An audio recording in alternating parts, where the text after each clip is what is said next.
നമസ്കാരം. കുറച്ചു നക്ഷത്രക്കാർക്ക് ജൂലൈ മുതൽ നവംബർ വരെ നേട്ടകാലം ആരംഭിക്കുകയായി. ഇതിനു കാരണമായി പറയപ്പെടുന്നത് ശുക്രൻ നൽകുന്ന 3 രാജയോഗങ്ങളാണ്.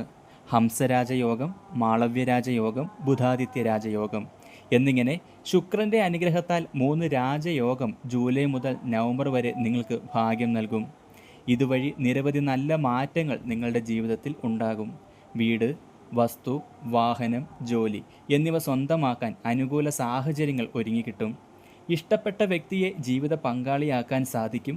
ഇതുവരെ അനുഭവിച്ച കുടുംബപരമായും അല്ലാതെയുമുള്ള സകല പ്രശ്നങ്ങൾക്കും പരിഹാരം കണ്ട് ജീവിത നിലവാരം മെച്ചപ്പെടുത്താൻ സാധിക്കും. നിങ്ങളുടെ ഭാഗ്യം ഉദിച്ചു കഴിഞ്ഞു എന്ന് തന്നെ പറയാം. എല്ലാവരും ഓം നമഃശിവായ എന്നൊന്ന് കമൻറ്റ് രേഖപ്പെടുത്താൻ മറക്കരുത്. പുണർദം, പൂയം, ആയില്യം, ഉത്രാടം, തിരുവോണം, അവിട്ടം, ചതയം, പൂരുരുട്ടാതി.